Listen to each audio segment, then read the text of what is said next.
Salam, peace be upon you. My name is Mohammed Layiq Sediqi, the father of Holophase. Part 31: Self-Recount and Closure, a language that cannot contradict itself. Self-reference and closure. Remember the language we are learning. There is one field, phi, the holophase, one continuous cyclic movement from which all of reality unfolds. When phi begins to change, its first derivatives appear, and with them, the three dimensions show themselves at once: time as omega, space as k, and motion as v, built from both. Every higher derivative is a finer question about how phi changes, and each one casts three shadows together: a time shadow, a space shadow, and a motion shadow. These echoes mix and weave into one another, forming the patterns we call fields, particles, bodies, thoughts, and worlds. In this picture, everything that exists is a living tapestry of phi, endlessly echoing through its derivatives and their dimensional shadows. Today, we listen to just one of those echoes. We have arrived at the final, quiet chamber of Episode 8, the pure abstract language. Our long walk through this conceptual cathedral is almost complete. We have laid the foundation with phi, raised the arches with derivatives, stained the windows with time, space, and motion, and filled the halls with the choir of information, memory, complexity, and computation. In the last two parts, we inspected the deep structure of this language.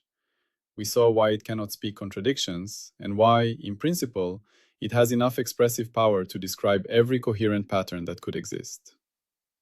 Now we come to the most delicate and mysterious question of all.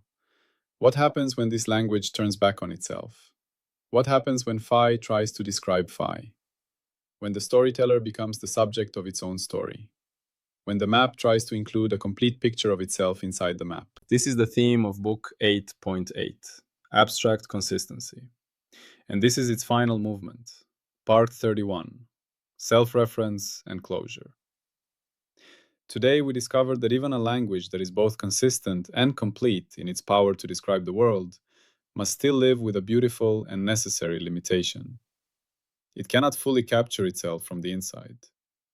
There will always be truths about the whole that no finite part of the whole can completely spell out. To feel this in simple terms, let us start with a friendly image. Imagine a very large, very careful dictionary for a language. This dictionary contains every word that speakers of the language use in everyday life, and each word is defined using that same language. So the word tree is explained using other familiar words. River is explained using words like water and flow, and so on. This is how real dictionaries work. English defines English, Pashto defines Pashto. So far, this is ordinary. But now imagine that the people who wrote this dictionary wanted it to be totally self-contained. They want every important idea that appears in the dictionary to also be defined in the dictionary. So they add entries not only for concrete objects like table, but also for abstract words like definition, word, meaning, and sentence. They even add an entry for the word dictionary itself. Dictionary, a book that lists the words of a language and explains what they mean. So far, so good. The dictionary is talking about itself, but in a fairly peaceful way. Now they try to define two special words: definable and undefinable. They write, definable, a word that has an entry in this dictionary. Then they try undefinable, a word that does not have an entry in this dictionary. Now we are in trouble. Ask yourself, is the word undefinable itself definable? If it does appear in the dictionary, then by its own definition, it should be a word that does not appear in the dictionary. Contradiction. If it does not appear in the dictionary, then it seems to fit its own definition, so in some sense, it is definable after all. Another contradiction. The problem is not that the dictionary is badly written. The problem is deeper. Once a system can talk about itself, some kinds of self-referential definitions create loops that the system cannot resolve without breaking either consistency or completeness. This is the heart of self-reference. And the same kind of thing shows up in a more precise way when a powerful language like the Holophase tries to give a full, final description of its own rules. In our setting, the Holophase language is extremely expressive. It can describe particles, galaxies, ecosystems, minds, and computers. But it can also describe the equations of physics themselves. It can describe the structure of its own derivatives. It can talk about the rules that govern its own evolution. In other words, phi can contain a model of phi. This is an astonishing fact. It is what makes science possible. The universe contains within itself beings who can build models of the universe. It is what makes consciousness possible. A brain, as a physical system, can hold an image of itself and say, I. But this self-modeling power is not unlimited. There are strict and beautiful boundaries to what any system can say about itself from within. To understand this, let us shift from dictionaries to another simple story. A camera filming a screen. Imagine you have a camera that is pointed at a room. In the room, there is a television screen. The screen shows whatever the camera sees. So the camera looks at the room, and the screen shows the room, and the camera sees the screen, and so on. When the screen shows the image coming from the camera, the screen now shows the screen showing the screen, again and again, in a tunnel of smaller and smaller frames. You may have seen this on live television when a screen is pointed at itself, a repeating corridor of images stretching into apparent infinity. This is a kind of self-reference. The system contains a picture of itself inside itself, and that picture contains another picture, and so on. But notice something. The picture becomes smaller and smaller and more blurred.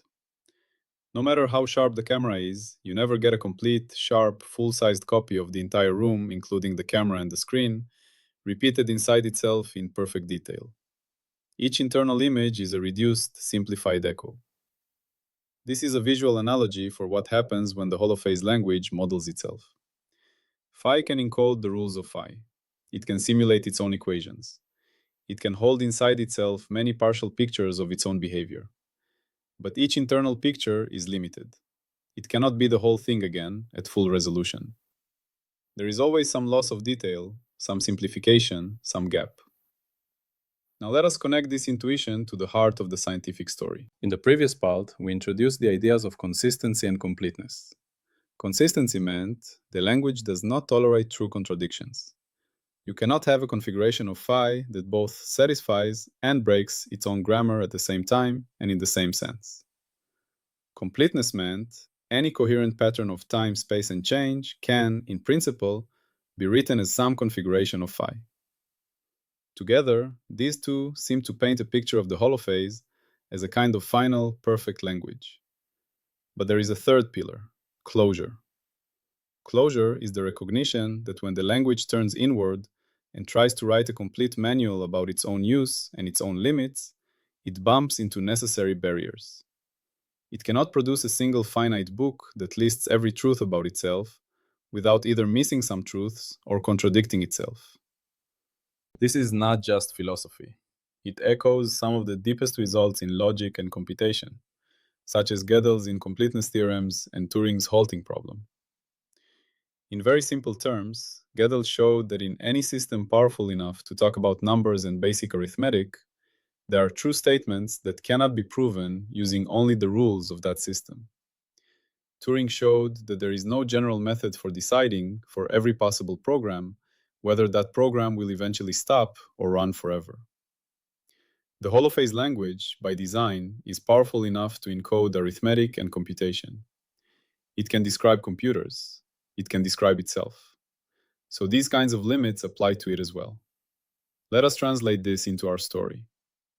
Because phi is computationally universal, we can use phi patterns to represent logical statements like, this configuration exists, or this kind of event will eventually happen. We can also represent the grammar rules of phi themselves as specific correlations and equations between derivatives. In other words, there is a way, in principle, to encode the entire rulebook of the Holophase language as one big, very complicated phi configuration. Once we have that, we can ask phi to reason about phi. We can build a thinking subsystem, a computer, a brain, a theoretical model that lives inside the larger phi universe and tries to prove statements about what phi can or cannot do. But Gödel and Turing tell us that there will always be true facts about phi, that no such internal subsystem, no matter how clever, can fully establish using only a fixed, finite list of rules written in phi itself. There will always be questions about what phi can do that no general, final algorithm can answer. A simple way to feel this is to think about prediction. In principle, if the holophase language describes the universe, then the full state of phi at one time, together with its exact rules, determines its future state. But even if that is true in principle, it does not mean that any finite observer inside that universe can actually compute that future in advance. The calculation may be so complex that the only way to know the future is to live through it. That is closure in action. The whole determines the parts, but no part can, in a finite way, compress the whole. We can also see this to another simple analogy: writing a complete biography of yourself while you are still alive. Suppose you decide to write the final, definitive book about your own life. You include your childhood, your youth, your present struggles, your beliefs, your memories, your mistakes. You are very honest and very careful. You include every important detail you can remember. Is this book complete? No. As long as you are still alive, new events will happen that are not in the book. Even if you keep updating the book every day, you are always one step behind your own unfolding. The only way the biography could truly be final and complete would be if your life had stopped, with nothing more to come. Something similar is true for the holophase language describing itself. As long as the universe is still unfolding, as long as new phi configurations are forming and dissolving, no finite internal description can be truly final, truly closed. There is always more to be discovered, more to be said, more structure to explore. Now, in the spirit of this program, let us also ask, is this principle of self-reference and closure falsifiable?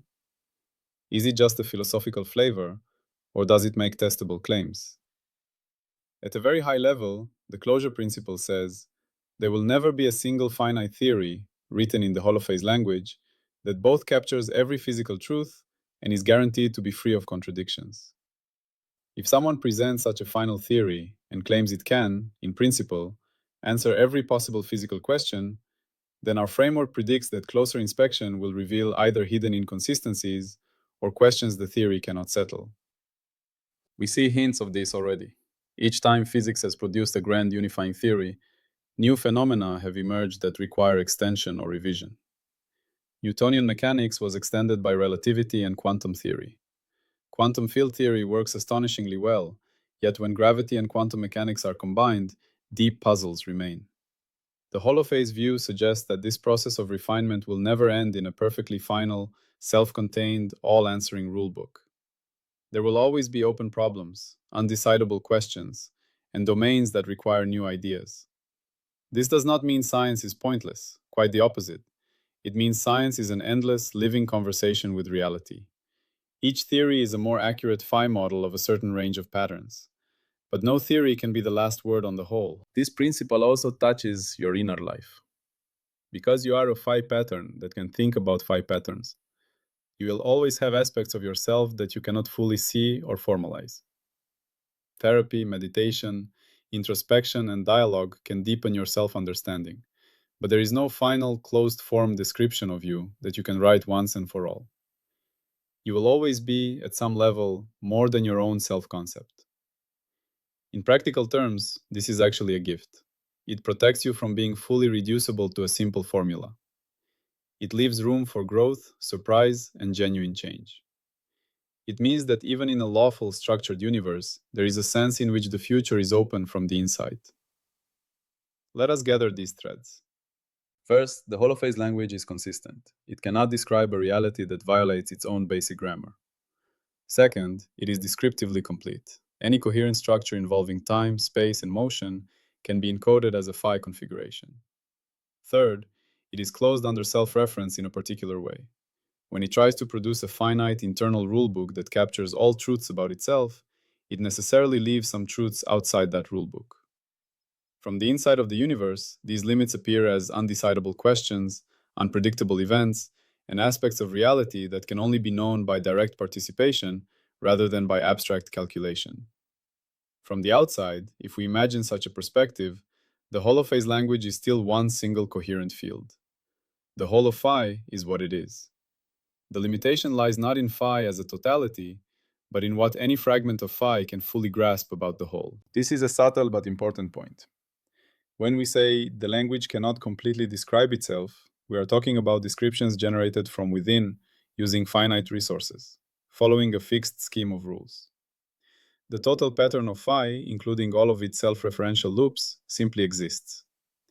What is limited is the ability of any embedded subsystem to turn that total pattern into a fully explicit finite story. At the level of feeling, you might think of it this way. There is always more in reality than you can say about it, more in your own being than you can put into words. The Holophase framework does not erase this mystery. It honors it and even derives it from the very structure of logic and computation. We can now return to our opening metaphors and see them with new eyes. The dictionary that defines its own words is a useful tool, but it cannot define every possible concept about itself without running into paradox. The camera that films the screen can show a tunnel of images, but each image is smaller and less detailed than the one before. The biography you write about yourself can be deep and honest, but as long as you live, it will never be truly finished. The holophase language sits behind all of these as the underlying field in which these processes happen. It gives rise to systems that can model themselves, and at the same time, it enforces the necessary limits that keep those models from collapsing into contradictions. With this, we complete Episode 8, the pure abstract language. Before we close this episode, I want to walk with you, slowly and gently, through one more way of seeing everything we have just discussed, using the simplest possible images. Think of 3 layers. The first layer is the pattern layer. This is the visible world, what we see, hear, touch, and experience. Planets move across the sky, waves crash on the shore, children grow, cities expand, thoughts come and go. This is where most of us live our daily lives, in the immediate flow of events. The second layer is the description layer. This is where we step back and talk about the patterns.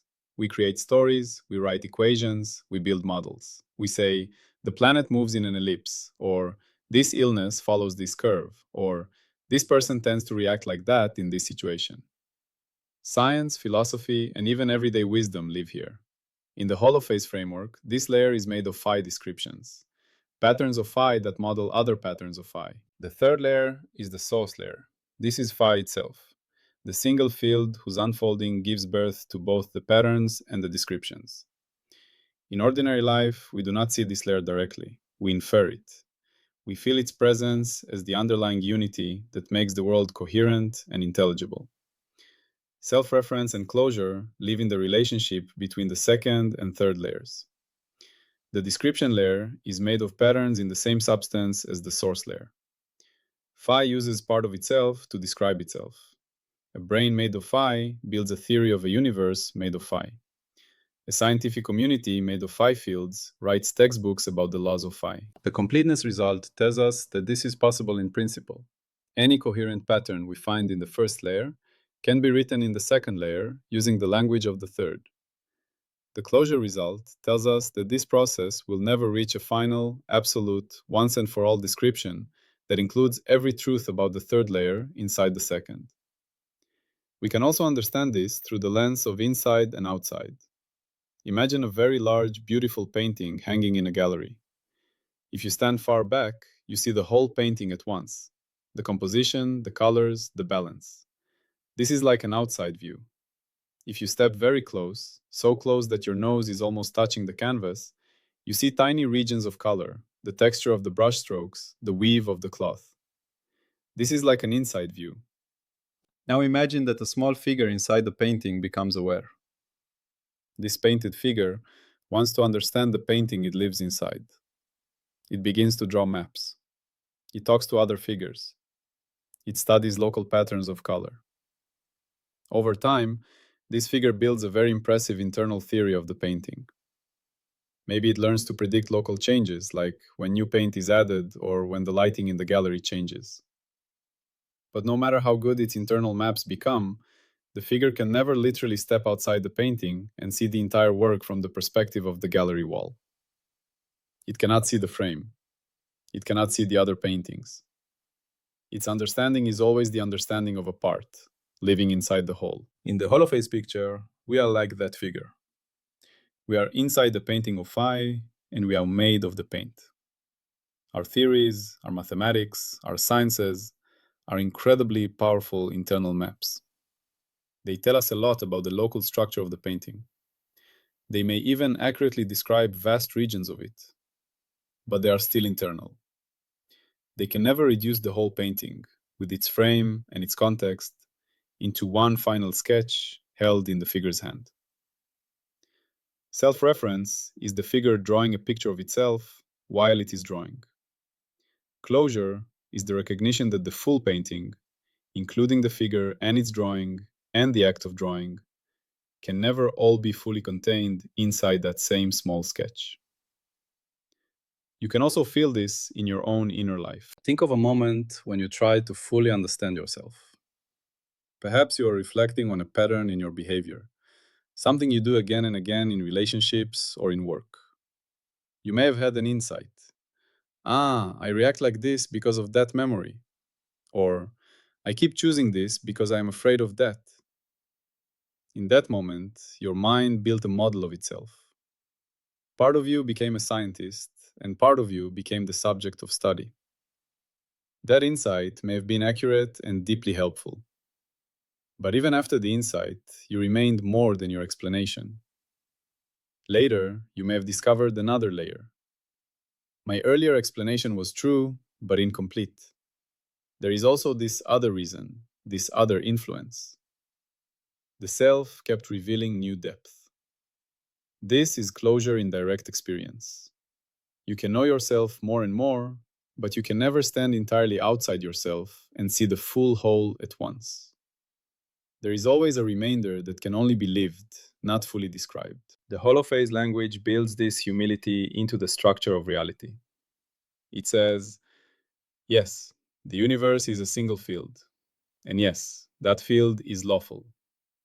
And yes, that lawfulness can be expressed in one coherent language. But it also says, no finite part of the universe, no internal language, no theory, no brain, no computer will ever write the final closed book that contains every truth about that field. There is no last page. From the point of view of fear, this might sound frustrating. We may want the final answer, the last theory, the complete manual. But from the point of view of life and beauty, this is a blessing. It means there is always more to discover. There are always new perspectives, new meanings, new creations. A universe that could be fully compressed into one finite formula, fully known by itself from within, would be, in a deep sense, already finished. It would have no genuine surprises left, no open questions, no space for authentic novelty. The Holophase picture suggests that our universe is not like that. It is lawful, but not exhausted. It is structured, but not closed upon itself. When you look up at the night sky and feel a sense of awe, or when you look into your own heart and sense depths you cannot put into words, you are meeting this very principle. You are encountering the fact that reality is both intelligible and more than what you have yet understood. You are standing exactly at the edge where the Holophase language can describe and where it must fall silent. Not because there is chaos beyond, but because there is simply more order than any finite description can capture. This, too, is part of the language. We have seen that there is one field, phi, whose derivatives generate time, space, and motion together. We have seen that every higher derivative is a finer question about how phi changes, and that each casts three-dimensional shadows. We have explored how this language encodes information, structure, dynamics, and computation. We have argued that it is internally consistent, that it is capable of representing every coherent pattern, and that it contains within itself the seeds of self-reference and the necessity of closure. From this point on, in the Holophase audio series, we will begin to walk down from abstraction into the concrete. We will watch how this pure language wears the clothing of physics, mass, charge, force, fields, particles, and the fabric of spacetime. We will see how the abstract grammar we have built here becomes the living grammar of the universe we observe. For now, let this final thought of Episode 8 settle in your heart. You are part of a reality that is deeply structured, profoundly intelligible, and yet forever larger than any description. You are a sentence written in the language of phi, and at the same time, a reader who can slowly learn to understand that language. You live in a world that can be modeled, studied, formalized, and computed, and yet always retains a core of mystery, because no part of it can ever fully capture the whole. This is not a bug in the system. It is the condition that makes wonder possible. When you listen back over the whole of Episode 8, you can now hear a clear arc. We began with the simple claim that there is one field, phi, and that everything is its echo. We then unfolded the alphabet of its derivatives, the grammar of their relations, and the meanings they can carry across time, space, and motion. We showed that this language cannot write contradictions, that it is rich enough to write every coherent pattern, and now that it remains open at the top, unable to fold perfectly back onto itself. Seen together, these three facts form a kind of spiritual geometry, a stable base, an all-embracing reach, and an open crown. You can stand inside that geometry as inside a temple, grounded by consistency, expanded by completeness, and humbled by closure. This is the shape of intelligible mystery, and it is the space in which your life is unfolding. Right now, here. Salam, and peace be upon you.